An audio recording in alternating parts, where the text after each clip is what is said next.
Hello, everyone. Welcome to another episode. And today there's been requests for me to speak into generational and ancestral healing.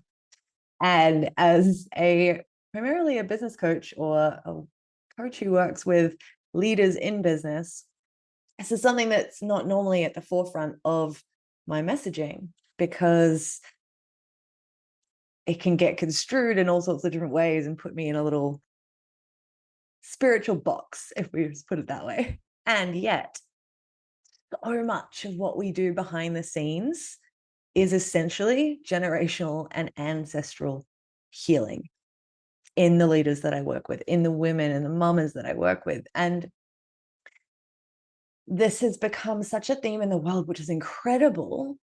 And I'm noticing it's also becoming quite confusing for a lot of people because there is so much information out there now pulling us in this direction or telling us we need to do this in order to heal. And it's fabulous how much is available to us now. And at the same time, there is a lot of incomplete communications or incomplete tools. And this was my journey for many, many, many years, which is why I'm so excited to speak to you about this today, because there is so many tools that can get us to a certain point or give us an amazing healing like experience. But when it's not paired with aftercare, with ongoing steps to create and build a new program for your lineage, for your ancestry, for the future generations, then we can feel like we're kind of going around and around and around and around in circles.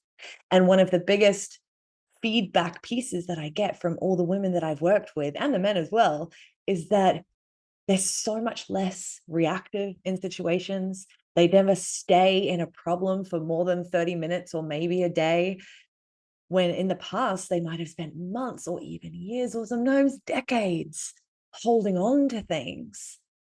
But because we've actually created not just change in the ancestry, in the generational line, in the unconscious, but we've paired it with conscious movements forward, which has built a new program. And so today I wanted to share with you a few things around generational healing that you may or may not know, that you get to start moving into if you choose to. And yes, we are all holding generational, quote unquote, trauma in ourselves, in our cells, in our body, in our unconscious mind. It stores every single memory of everyone we've ever come from. And that can sound really strange. I prefer to call it generational patterns instead of generational trauma. And for a moment, we're going to get into a little bit of word geek time, because those who know me well know I'm a bit of a language nerd. I love to learn about where language comes from and how it impacts us day to day now. And this word trauma has become a very common word, and you hear it everywhere, which is great from the point of highlighting that people might have it and have something that they can look at and transform. However, the words that we use have certain impacts on us, on our energy levels and our ability to see clearly on many, many things, including our physical health. And every single word that we use, we might have a conscious meaning for it or a conscious definition for it, but our unconscious mind has its own visual representation. It has its own definition of sorts. And so when we say words like trauma or struggling or terrified, you name it, what's actually happening is our brain is sending the message that what's happening in that moment is our visual representation of the word.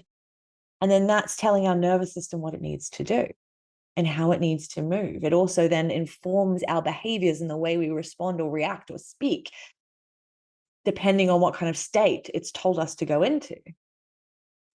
And so if we think of the word, we'll use an example, the word struggling.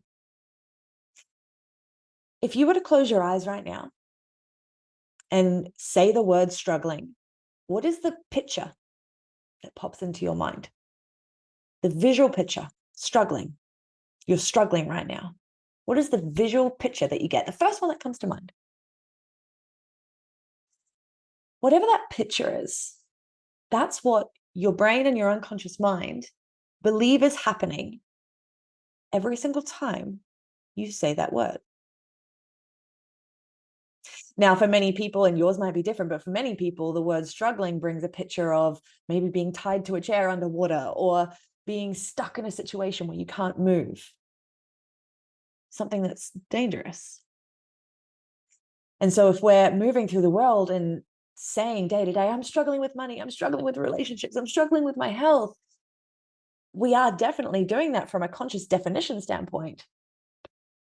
And every time we say that word, what's actually happening is the brain is going, you are in grave danger. So the nervous system is going to release cortisol, the stress hormone. It's going to put us in fight or flight, in which case that's going to inform the quality of our behaviors and our responses and our reactions and the words we speak and the things that we do in that moment. Enter in experiences like anxiety, experiences like bad behavior and repeated behavior. Because from a state of fight or flight, it's highly unlikely we're going to consciously choose a nice new behavior that we've been learning, if we have. Instead, we're usually just going to repeat something that we learned in childhood, repeat something that we've done every time to get out of a dangerous situation. And so when we can pull it right back to something as simple as the words that we're using, we can start to release the pressure on our physical body so that we can move more consciously.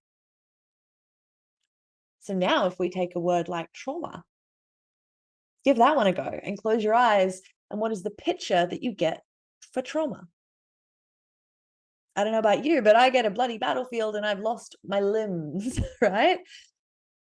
And so when I learned this, I cut these words out of my vocabulary altogether, unless I have to use them for purposes like this video, because I don't want to be telling my nervous system that I'm bleeding to death every time I say this word.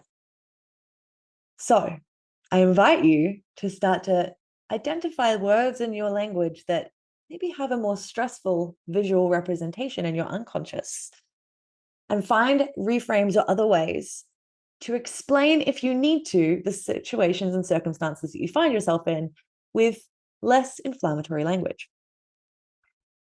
And I prefer to call anything to do with generational or ancestral healing, because again, the word healing implies that there's something that's broken or hurt or wounded, and it might be. And we're not here to deny wounding or pain or trauma. But we're here to create the space in your body and your mind to be the one who changes it. The next question I'm going to present is it actually trauma? The experience that you're wanting to resolve, is it actually trauma? Because a lot of the time, what we're calling trauma, we may not even have identified. It may just be a situation day to day that's unsatisfactory and hurting and maybe repeating, and we want to stop it from doing so. And what we can do is start to ask, how can I change my actions? Because generational and ancestral healing is recognizing how we actually do, keyword is do, the pattern now, and choose to break that pattern by implementing new actions day to day, again and again, until a new pattern is formed. So is it actually trauma? Remember the vision that you got for trauma? Or is it a lack of action to change the current circumstances that are happening for us now? Perhaps are we keeping a story alive about something that happened in the past, which keeps us in the activation of it, even if it was 10 years ago, instead of starting to tell a new story to, again, release the pressure on our nervous system and our mind to create space to do things in a new way, which will also reprogram your brain through your reticular activating system to see things in a new way.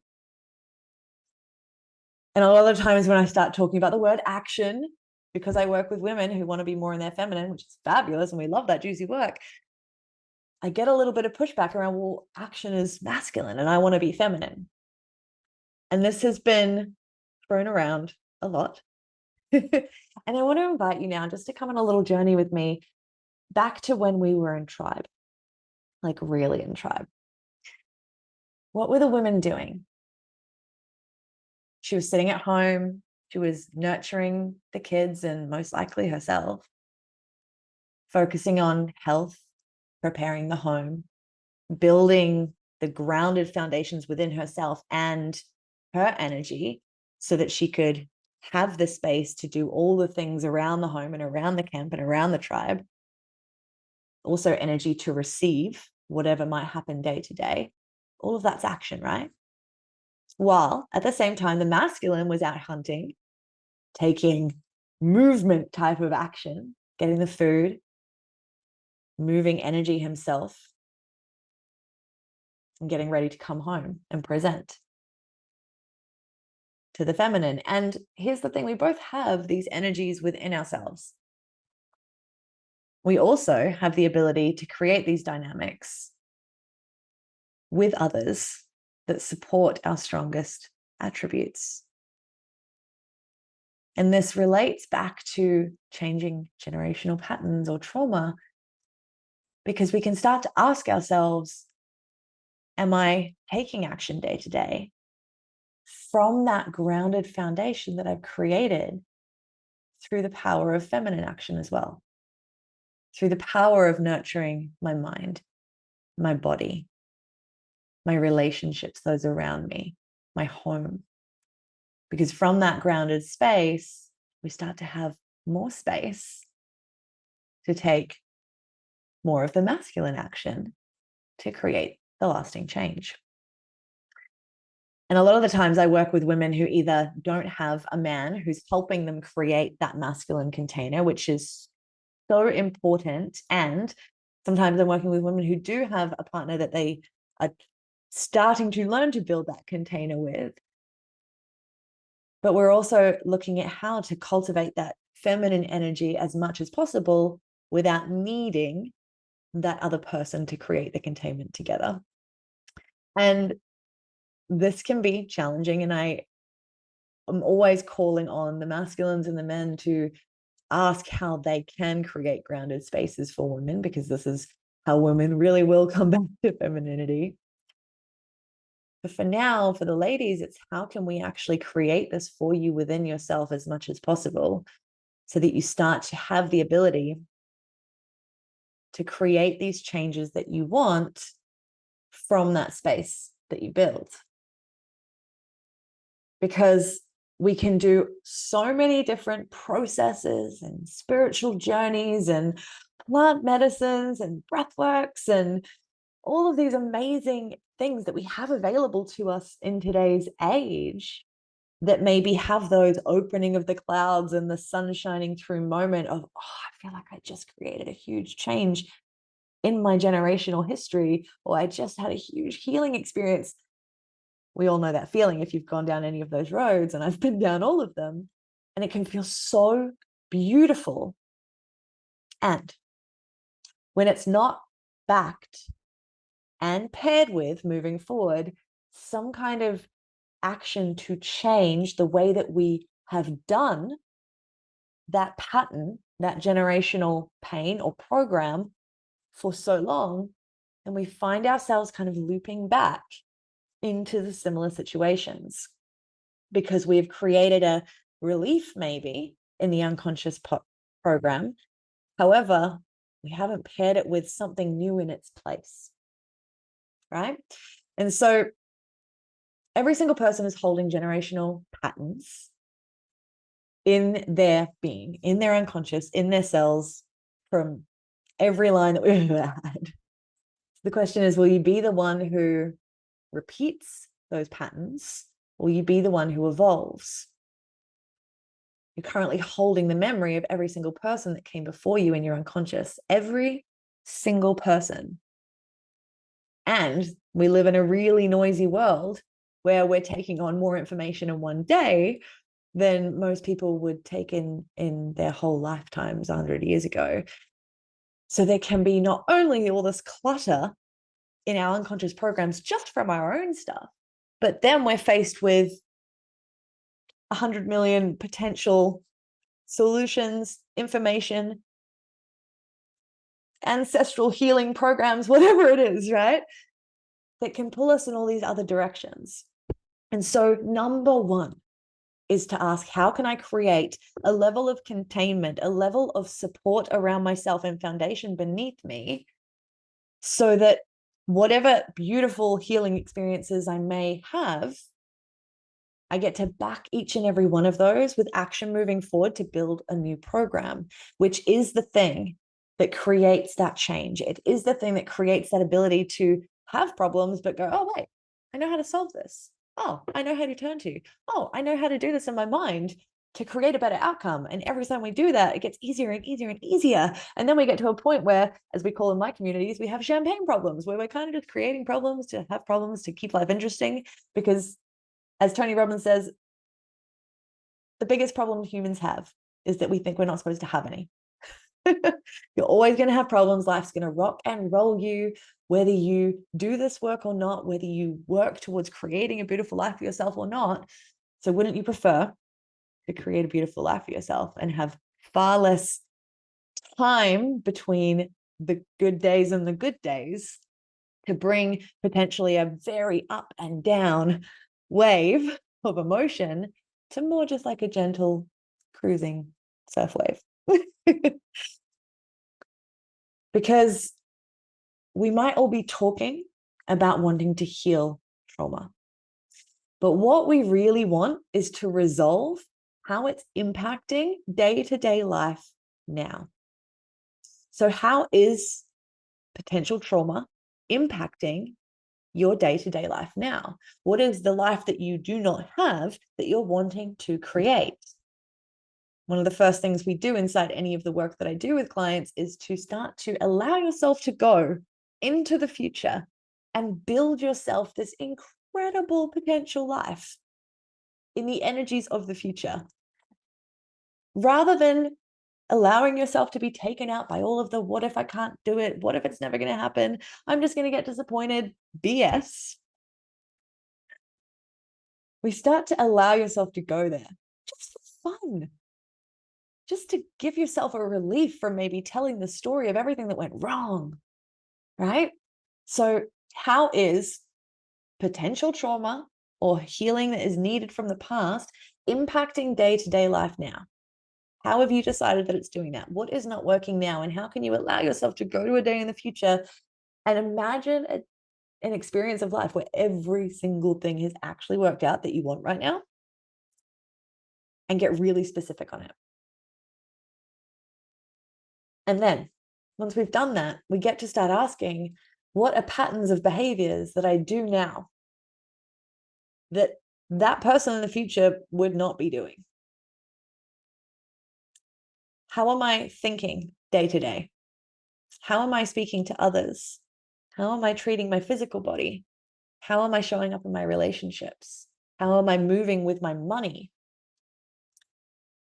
If you were to say, go to a day in the future where you had more money than you needed, your relationship was healthy and happy and going really well, maybe you have a business and all of that's running smoothly and you feel really supported and excited for the next levels.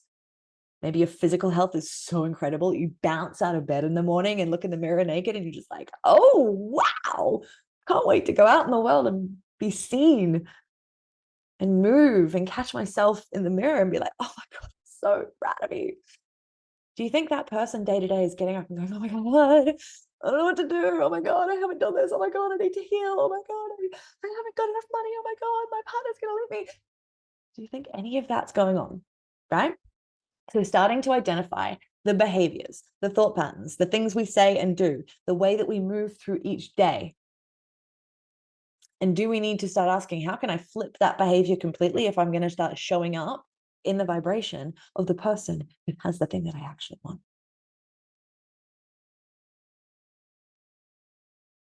And sometimes before this step even can occur, we might need to get excited about your ability to even be able to change.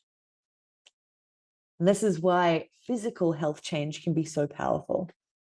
This is why you see people doing diets and going to the gym and creating better lifestyles for themselves, because when we realize how much capacity we have to transform things, even just on a physical health level, the mind starts going, wait, well, what more can we do? What more can I create? What more can I change? If I could lose a little bit of weight, or if I can have more energy because I've been eating better, or if I can have less brain fog because I took some supplements and drank more water every day, what more can I do? So if allowing yourself to go to this incredible, amazing day in the future where everything worked out feels challenging for you because the stories of everything that's wrong and needs healing is so loud, perhaps first of all, you could ask, well, how can I flip the behavior that I have around my physical health first? Give myself the gift of this breath of fresh air of, I feel better today. Feel more energized. I feel healthier today because I'm doing simple things every day to support this incredible physical body machine that I have that does so much for me already. Because here's the thing that you may or may not know about your unconscious mind. Aside from the fact that it stores every single memory that you've ever had from any of your life, but also from all of the lines that came before you in your unconscious mind at the same time is also running your whole body without you having to do anything.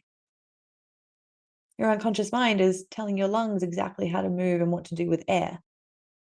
It's telling your stomach how to break down food and telling your digestive system which nutrients to absorb from different types of food, recognizing what's what it needs to get rid of, what it needs to hold on to. It's telling you when to breathe, right? It's doing all of that without you even having to think a thing consciously. This is how much power is in your unconscious mind. And so consciously, we get to start creating subtle changes in physical health to start creating this installation of, whoa, how powerful am I? What more could I do? Now, when we change, when we heal, when we break cycles, this can not only be slightly uncomfortable for us, it can be slightly uncomfortable for the people in our reality, because who has heard that change is apparently not a good thing? I don't want them to change me. I don't want to change. All of these things that have been said about the experience of change that have been made bad. And so when anything changes and when anything suddenly becomes different to how we're used to it, the brain goes, wait, what? And it goes into almost that fight or flight and attack mode. And a lot of the time, what I see in the people that I work with and the people in the world is that they might start a diet or start a transformational journey or start a healing journey, but keep getting taken out because their environment is just as uncomfortable as they are, or telling them to stop, or telling them it's not worth it, or telling them it's unsafe. Right? And so we do this thing inside my communities we call the pregame, and you can use it over and over and over again. It's a 3-part process where first you identify that you want to change and the specific things that you want to create in your life. We've already touched on that. The second piece is to communicate this with those most important to you in your life. Maybe this is the people in your household. Maybe it's your family. Maybe it's your partner. Maybe it's your kids. Maybe it's all of them. But to really sit with it and say, I'm taking the responsibility on to create change in my life. I'm recognizing how I'm going to need to change to become a better version of myself to get to this thing. And my intention is to be better for all of us and to help us create a better life experience.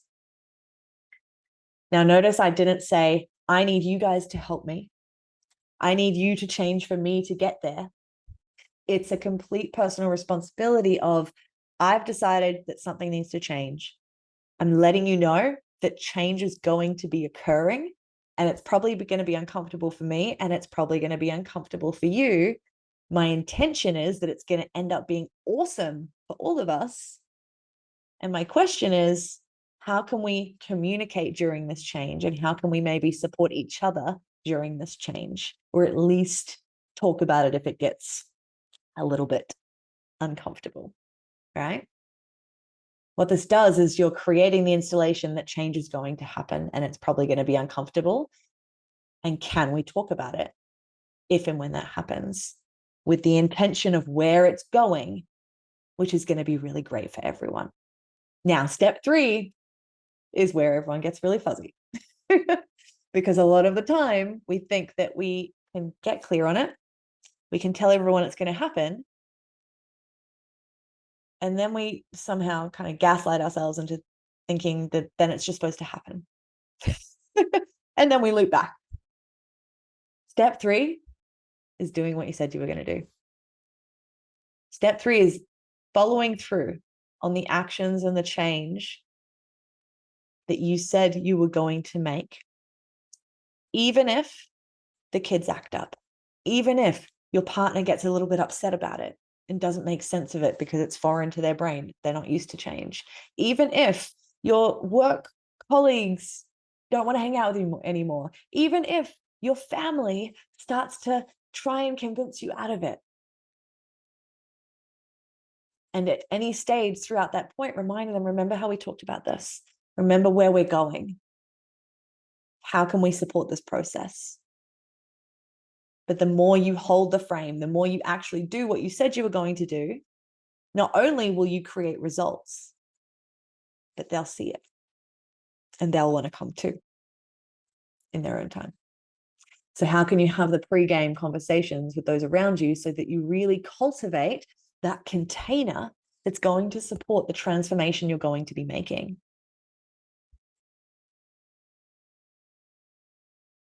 We want to start asking, how can we both feel emotions when they come up and converse with them? Because emotions are energy. Emotions are energy, and they want to be felt.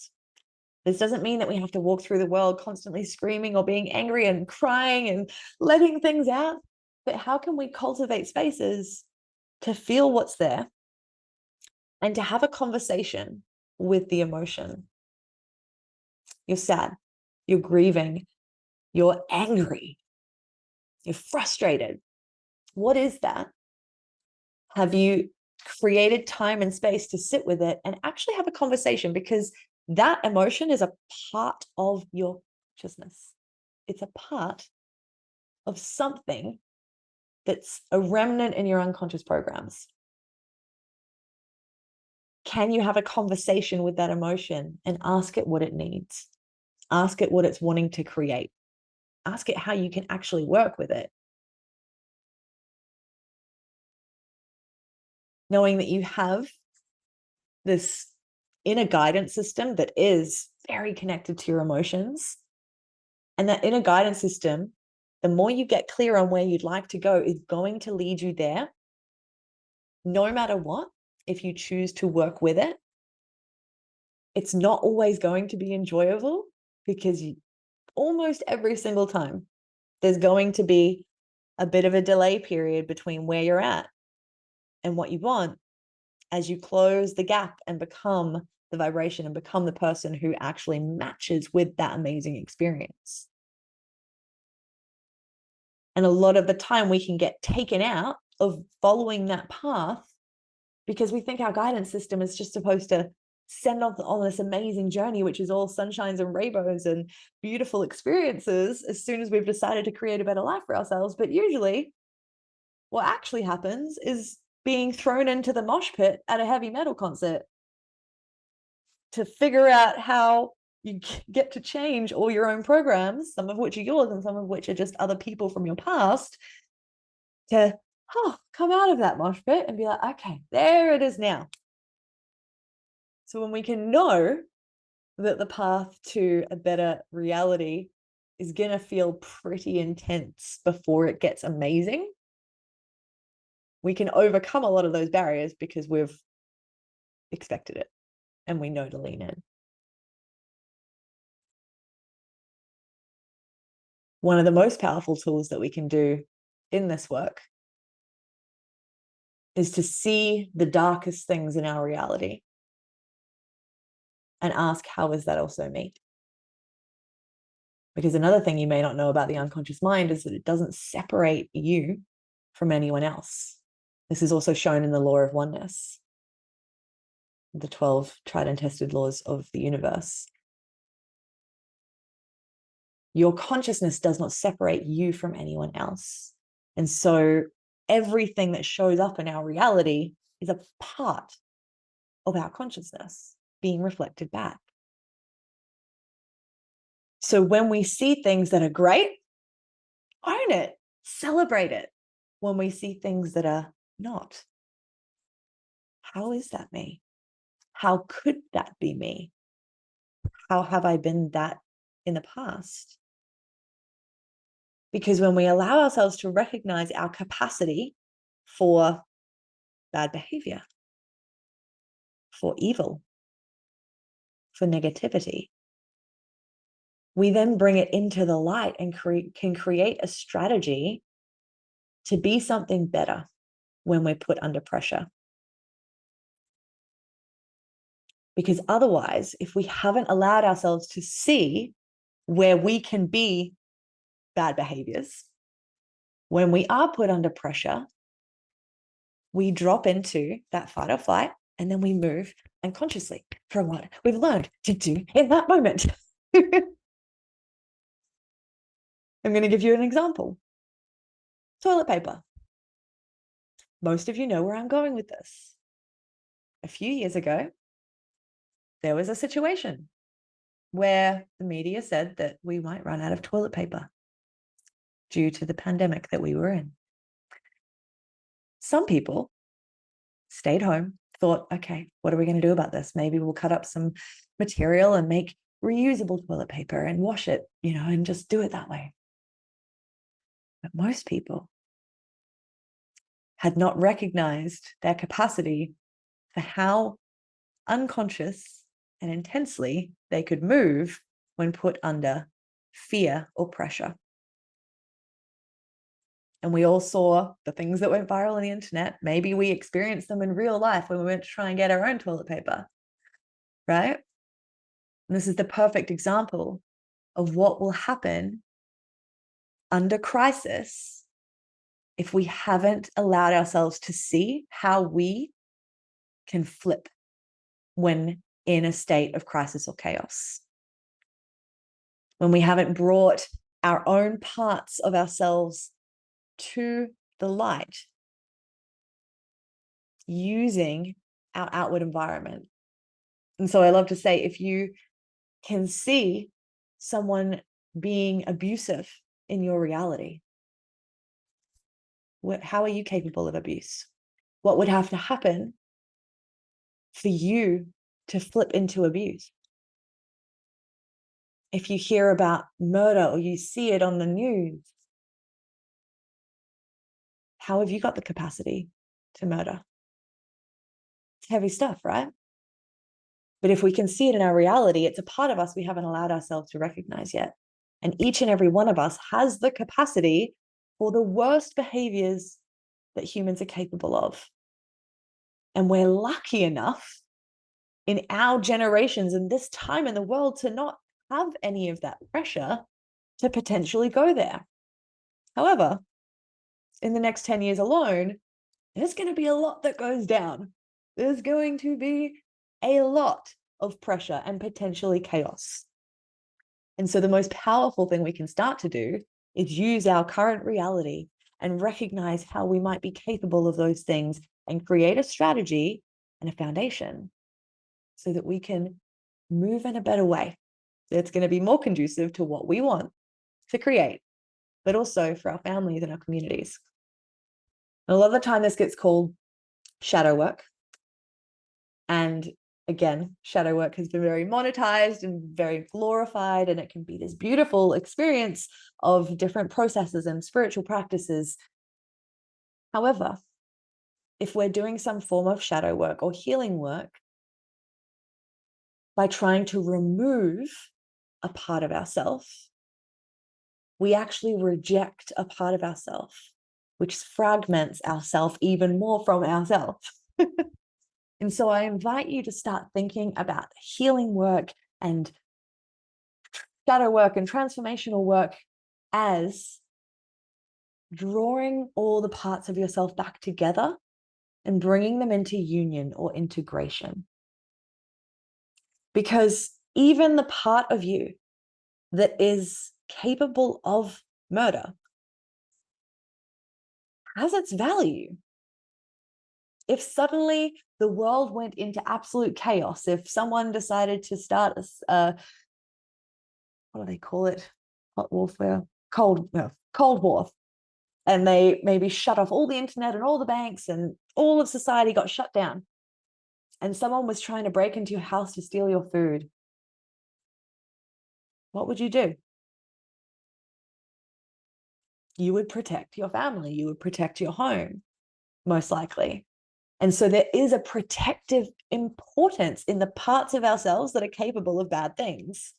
And we don't want to have the bad stuff come in and be at the forefront. We'd all prefer probably not to step into those types of experiences, but we don't want to lose the instinct to protect. We don't want to lose the instinct to support ourselves in chaotic situations. We don't want to throw the baby out with the bathwater in doing this work. And we don't want to reject parts of ourselves and make them bad or wrong, because that actually separates us from ourselves rather than bringing us into union. And so if you take someone who's trying to quit something like smoking, for example, if someone's doing shadow work or healing work to quit smoking, this habit maybe they've had for years or their whole life, maybe it's even been something that their parents do and their parents did. So it's really ingrained as this automatic response to do when you're under stress. If we're doing healing work or transformational work or shadow work to stop that behavior, and we're saying, I need to get rid of that part of myself, I need to make them go away, it's bad that I want to smoke, then we're actually saying part of me is bad. The part of me that wants to soothe myself is bad. The part of me that wants to relax in the state of craziness and be a more calm human is bad, right? There are elements of great in all bad things. And so instead, how can we extract the importance of these behaviors that we maybe want to transform and change and release certain things? And the parts that reach for it automatically, how can we sit with those feelings, converse with them, like I was saying before, ask them what they need, and potentially ask, well, what's a better strategy for getting what we need that we're getting from this thing that I don't want to do anymore? And how can I do different things? Because at the core of addiction is wanting to bond to something, to have a connection with something. And so how can we replace the thing we don't want to connect with anymore with better things to connect with? And then we no longer feel like we need to connect with the thing we don't want to connect with. But a lot of the times in shadow work and in healing work, it can be this very much me against that part of myself, me wanting to remove and make it go away, which in turn means that we reject part of ourselves. And so how can we start asking, what is the way that I can communicate with all these parts of myself so that I can bring them into union and help the parts that are just trying to protect me or soothe me or make me feel better take a little backseat and watch as we create new ways to do that.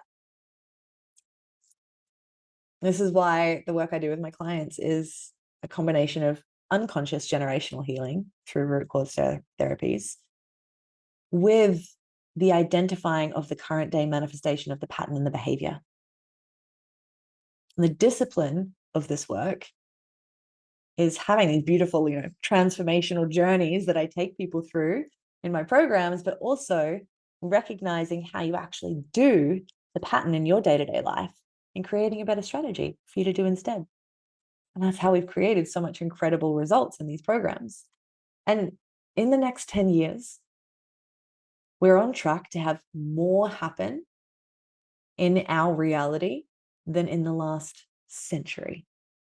More with the evolution of consciousness, more with technology and AI. It's pretty wild and not necessarily a great thing. More with science and epigenetics and quantum physics and neuroscience, the health system, the government system, population collapse. Some of it could happen gradually and some of it could happen really fast, kind of like the toilet paper situation. And many of us have realized that after the events of the last few years, there are different ways that we could be living our lives and different ways that we could be showing up to create different results. And at the same time, many around us, or maybe it's you, are really coming to these realizations now. Illusions are getting shattered and light is being shed on better ways, but we haven't yet made sense of them, which can feel really isolating and can have us dropping into that fight or flight or those automatic, potentially destructive patterns instead of creating from that space. And each and every one of us will have a role to play in how all of this comes to pass. And the most valuable asset you and your family can have is the strength of your relationships and your connections and the ability to emotionally regulate and act consciously in the face of potential chaos or crisis. And in case it's news to you, there are now undeniable, stacked evidence that we can heal our bodies, transform our lives, and break these generational and ancestral cycles that we've repeated by changing our minds, our reactions, our learned habits and behaviors that we do day to day right now unconsciously. It is the most beautiful thing that I've been able to experience in my own life and my own body and my own being. And it's the honor of my life to have a way to pass that on and see so many women, especially in our community, having this new experience of reality because of choosing to take off all of that weight of the past programs and build new ones in their place. Now, the next round of the Heal experience, which is how we do this, is coming to the Lovely Radical community in May of 2024. And this is a process of that combination therapy and support that has helped hundreds to create total transformation in their lives and their finances and their personal relationships and even their physical health and healing. And so to find out more, you can register by reaching out on any social media platforms or emailing support@lovelyradical.net for more information about this work.